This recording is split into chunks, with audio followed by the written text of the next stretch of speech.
And we're live. Hello, everybody. Let me just quickly.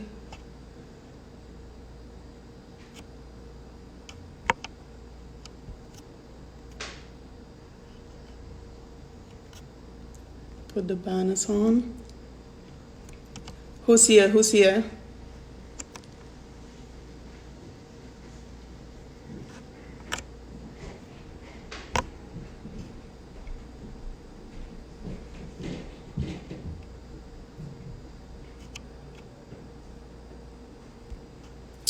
In a few minutes, we're gonna be joined on this happy hour, but by Ronen. Oh, there he is. Okay, so hi everybody. Thanks for tuning in. I'm Federica Volpe. This is Bello on the Rocks.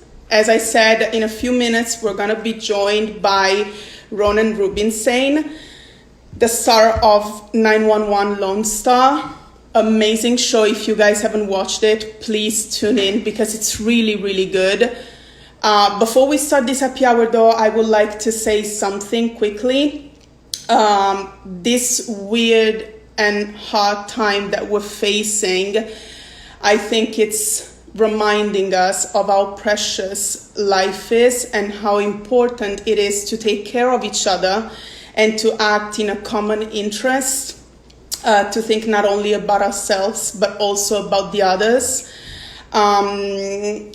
So whatever you do, please do it responsibly. Join us for a drink, yes, but don't drink and drive. Don't drink if you're underage. Again, whatever you do, do it responsibly. Most importantly, think about others. Be caring, be good to one another. And it's true, you only live once, but let's all live in a smart and safe way for everybody, okay? So let me get Ronen with us. There he is. Ronen, are you there? Oh, hey there. Hi. Hello. How are you? I'm so good. This is happening. Cheers. Cheers. What are you drinking? I am drinking bourbon on the rocks. I told you I was gonna drink rosé, but then in the end I chose red wine. This is the good stuff. Oh, there you go. So, how are you? First of all, let me tell you, you look very summery. I love your style. What are you Good, wearing? right? Thank you. The sun is shining. I wanted to, bring a little happiness and joy to the situation that we're in. And you are, yeah. You look Thank you. amazing. Thank What you. is it that you're wearing? You know, I'm a fashion fanatic, so. You're from France? I'm from Italy. Oh, you're from Italy. So both countries, that's the mecca of fashion. So Exactly. you guys do the best. This is a vintage women's blouse that I found at some magical Looks store. gorgeous. Thank you very much. And then I'm actually wearing trousers, courtesy of you guys. They're called Charles and Ron. They have this cool little thingy going on here, and Look at really that. nice black trousers. And that might not have been the most flattering. You look very good. You look very good. Very, hipster kind of, yeah, vintage. Thank you. So tell me, how's quarantine treating you? Quarantine has been, it's been a lot. I've sort of, I think in the beginning, like everyone else, it was just a time of just great confusion and a lot of worrying and stress about just seeing how many people are suffering in Italy and France and Spain, and then New York got hit, and obviously China. And then as we sort of started like diving into having to live with this thing, I've sort of found the silver lining in this and sort of found how to, I guess, how to make the best out of this situation. And I think this has probably been the most open and the busiest I've been with interacting with fans and doing press and talking to editorials and just putting myself out there in hopes that people will read it or see it and feel good, even if it's for a few minutes. because I think we really need that right now. And I've just sort of taken this moment to just give myself to everyone, and it's made me feel better. I know after talking to a lot of people, especially all over the world, it makes them feel better, and that's sort of all I can ask for. Okay, well, that's really good. That's how you're staying creative and positive. So, tell me about you. How did Hollywood happen, and how 911 Lone Star happened for you? Well, it was a pretty incredible start. I did a play in the junior year of high school. Mm-hmm. I caught the acting bug.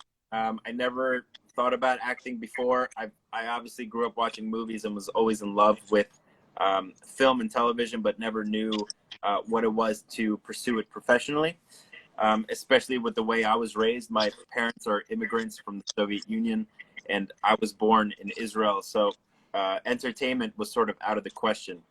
And then the summer of junior and senior year of high school, I did a bunch of showcases in New York City. I found a manager, luckily, and then that led to my first feature film, which was It Felt Like Love. And that film, when I was 19, the year after high school, made it into Sundance. Mm-hmm. And then my life completely changed. And I was thrown into the industry, and it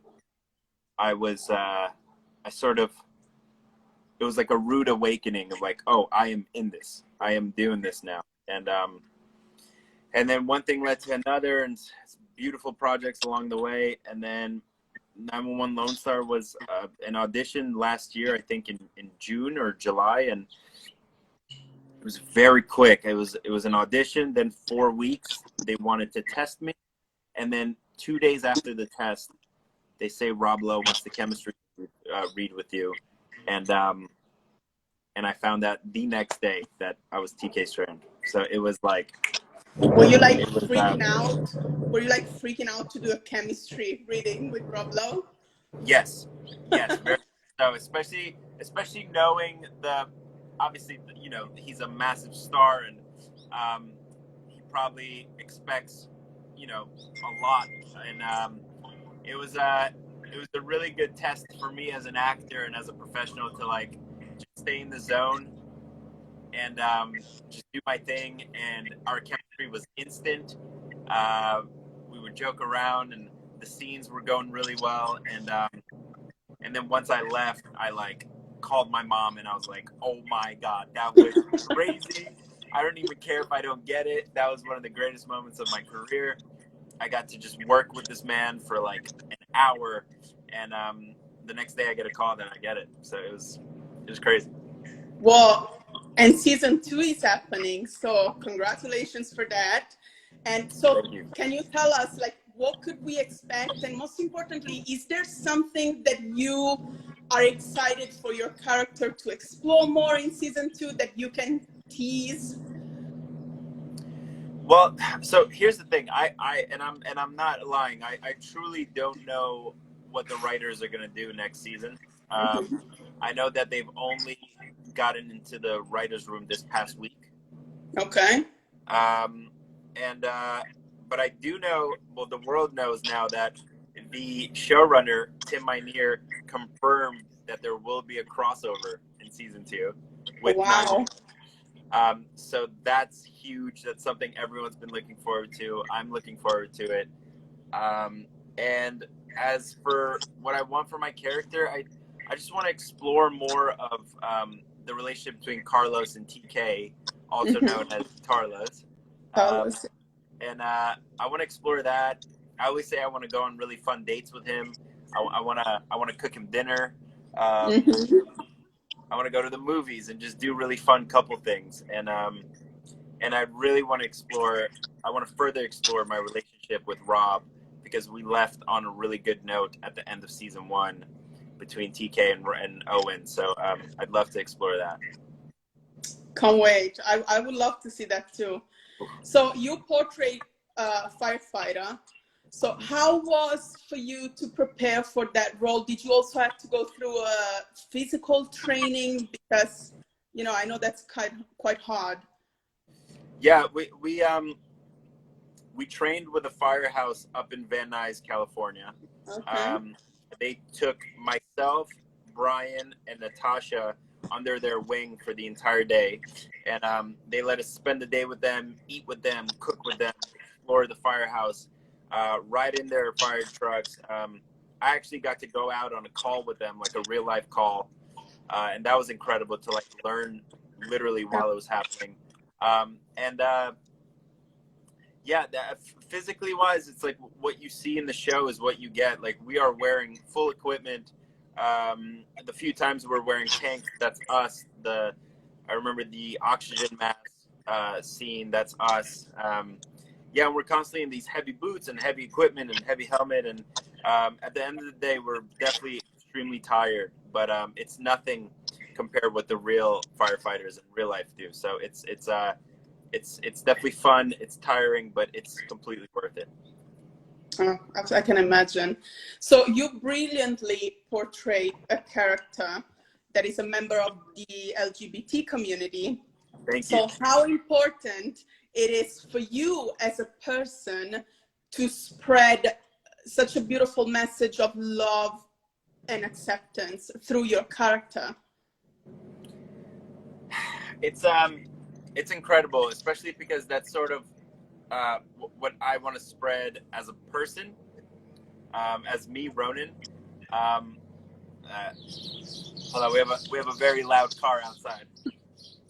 It's all right. I only hear the birds, to be honest. I'm gonna refill while we wait. All right, cheers to that then.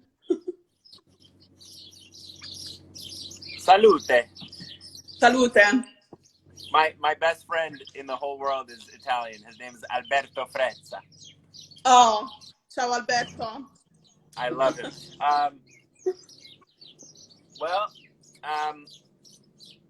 So the fact that I was able to portray a character that spreads love and positivity, and I try to do that in real life, it's just the perfect combination.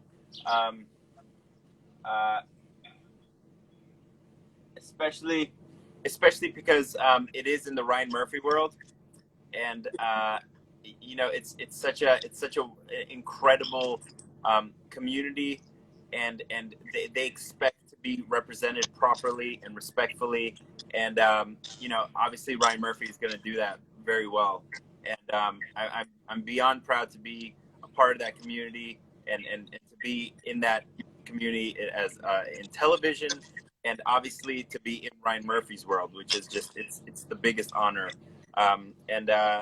Yeah, I've received only love from the fans, and a lot of people have come out to me and told me thank you so much for representing my community properly, and it's just been it's just unbelievable. Yeah, but you're also you're passionate about so many things. One of them is the environment.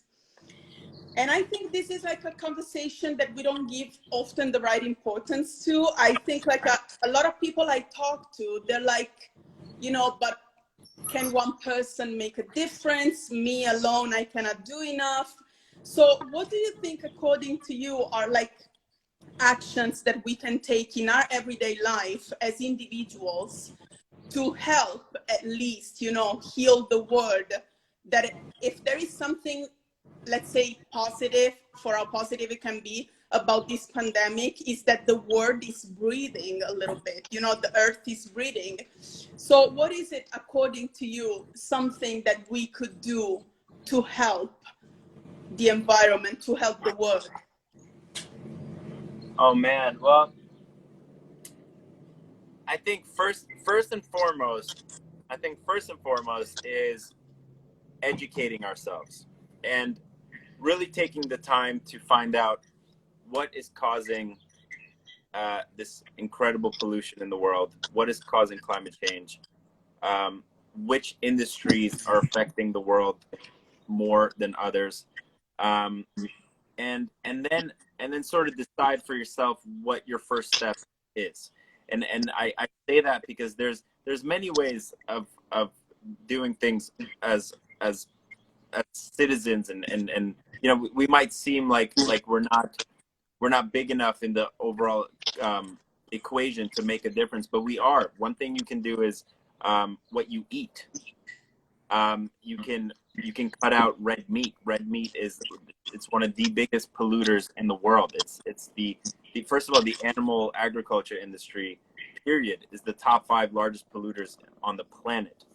And I know it's difficult to ask people to immediately just go vegan or vegetarian, but you can take small steps. You know, you can cut out certain animals, or you can eat it less.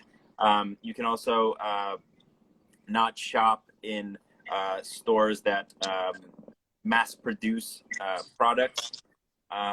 You can take care of just what you let go to waste in your house. You can properly recycle. You can make sure that you don't litter. You know, I just did a beach cleanup last week, and the amount of garbage and plastic that I found on the beach is it's just unbelievable. And it's just because people aren't properly disposing of this stuff. And then if you want to take it a step further, you can change the kind of car you drive. You can change the kind of power that you use in your house. Like, I run completely on solar, and my car is runs on hydrogen. The birds agree with me. Yeah. And so you can take steps. You could also, you know, it's sort of like, I think one of the most important things that we could do, especially with November coming up, at least in America, is use your vote as power. You know, you can vote for a candidate that actually cares about the planet, because we obviously see that the administration right now in the White House gives no shits about the planet. So you can use your vote. You can change how you eat. You can change what you drive. You can change what kind of what powers your house or apartment. So there's a lot of steps, but I think the best first step would just to be to educate yourself and find out what is causing this great destruction of our planet, and just see where you want to go from there. That's absolutely, I agree with everything you just said, like, literally. Going back to Hollywood, how do you think, because, you know, this pandemic affected pretty much everything. I imagine also the movie industry, the show business industry. Yes. So how do you think Hollywood is going to change after this? Well, I think for a while we're gonna I think the environment of production overall is going to be extremely different. I think we're going to be seeing smaller crews. I think we're going to be seeing a lot of people in masks and gloves. I think we're going to see an extra care in sanitizing sets and sanitizing just overall studios and locations. And I think for a while, that's what we're going to have to do. I know that there's productions right now in New Zealand that are open and they are shooting again. And you can actually read about how they're handling the pandemic. And it's, you know, it's definitely smaller crews. They're much more focused on cleanliness and sanitizing everything. People are wearing masks and gloves. And then, and I think testing, we just, you know, it's like, maybe we can test everyone and all the actors and all the crew.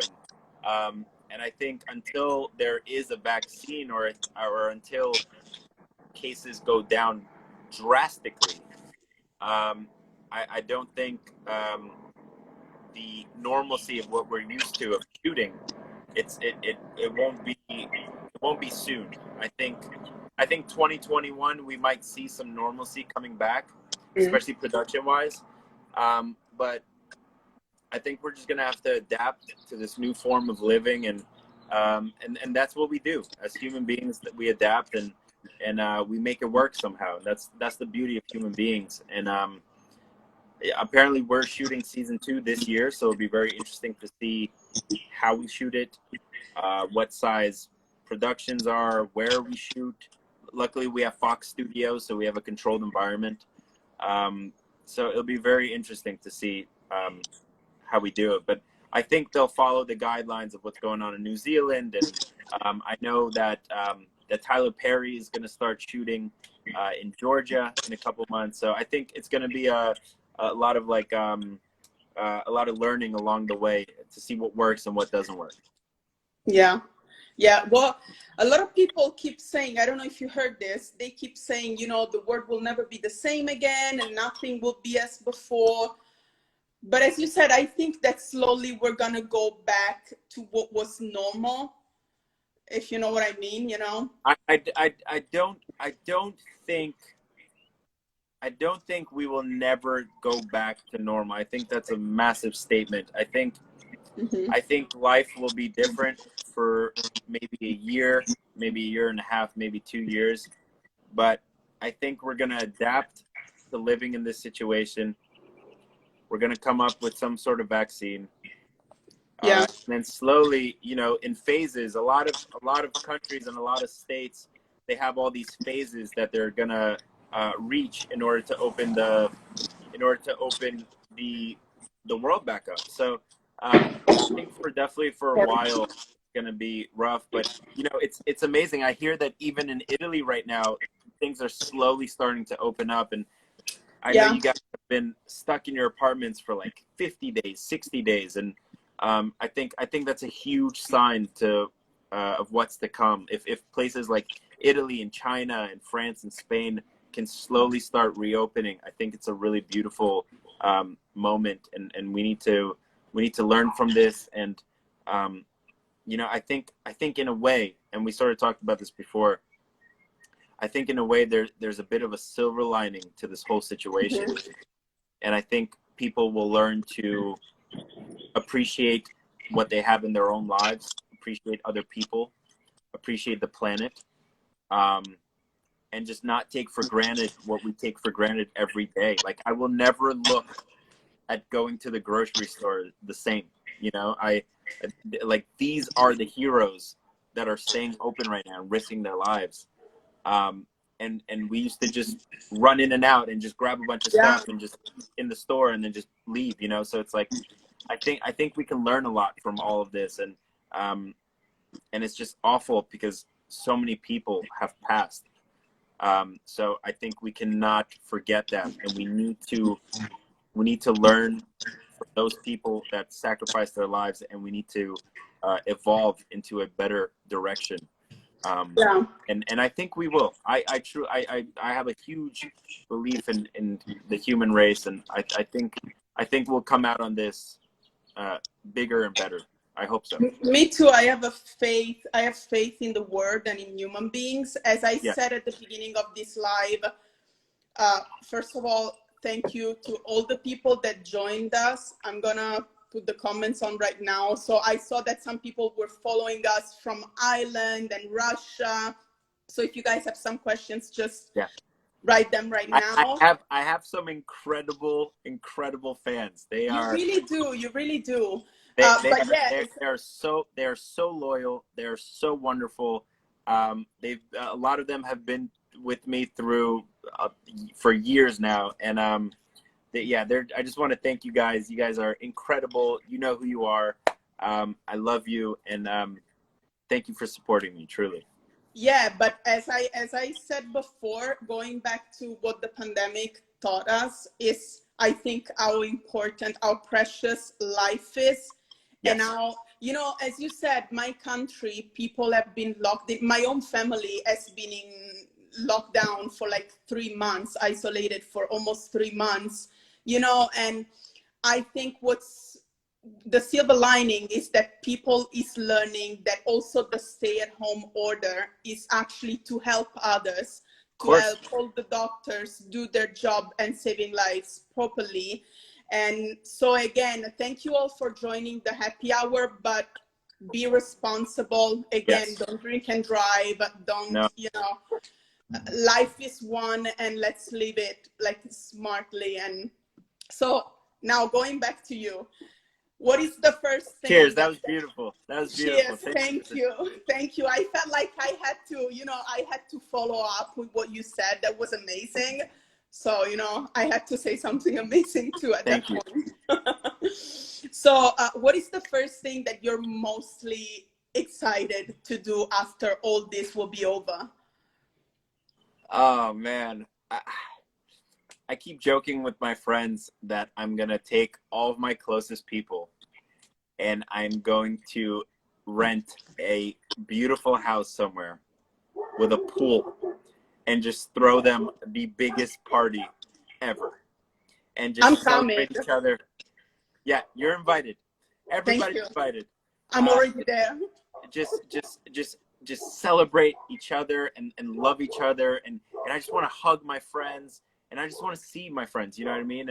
And just hopefully really learn from this and again like just take away from everything that we're going through and I just miss my people. I miss my family. I haven't seen my parents in a very long time. Everyone's in New York. So I'll definitely be making a trip to New York as soon as this ends and I just miss my friends and family and just being able to, you know, just live in some sort of comfort of like not having to worry about you know, someone getting sick or reading the news that are just always filled with bad news. So I just want to throw a big party for all of my closest people and just enjoy each other. And just like hug somebody without worrying Exactly. that, you know. So somebody asked a very interesting question, and it was, is there a show that you would love to guest star in? Oh, God. I've been asked this a couple of times now, actually. Yeah. I would love to guest star on so I think maybe my favorite season, just one season of television is True Detective season 1 I loved it. with Matthew McConaughey. Mm-hmm. I would love to guest star on a season of True Detective. I also loved the one with Marshala Ali. I think it's the third one. Yes. Amazing. He won the Emmy for it because he's... Yeah, it is amazing. Have you been watching any TV shows that you got obsessed with during this quarantine? Yeah, so in the beginning, I was watching the Outsider with Jason Bateman. That show is insane, and it's with Cynthia Erivo, who's like everyone needs to know who she is. And then like the second month of the quarantine, I was obviously obsessed with Ozark. And then recently I've been rewatching the Buffy the Vampire Slayer. Oh yeah. So that's been very interesting. I'm already almost on season 6, so it's been You've been interesting. a serious binger. I'm a serious binger. Yeah, I try not to watch TV during the day. I try to do something active. So yeah, but TV it's the golden age of TV right now. I know. I have my favorite TV show, and I just keep rewatching it like all the time. Literally, it's Killing Eve. It's my Which show? favorite. It's Italian? Killing Eve. Oh, Killing Eve. Oh my God. Killing Eve. Eve. It's amazing. Oh my Amazing. So goodness. every Sunday is airing, so I'm just like rewatching the whole thing during the week. Sandra Oh is just she's such a powerhouse. I know. Well, I remember watching her on Grey's Anatomy, and I was like, she's special. she is. She really is. Also, Jodie Comer. It's fantastic in the show. I mean, really, really good. Well, thank you so much, Ronen, for being with us today. Thank you, This is everybody. wonderful. Thank you. You've been wonderful. I've never got to drink in an interview. This is wonderful. Well, there you go. That's like what being interviewed by an Italian is. So again, thank you guys so much for following us. Thank you for joining our happy hour. Again, stay safe, please. Stay healthy. And Ronan, I'll see you soon. Okay. Thank Ciao. you. Ciao. Bye. Bye. Thank you guys again for following us. Please stay safe. stay healthy, be responsible, and see you next time. Ciao. Thank you for following.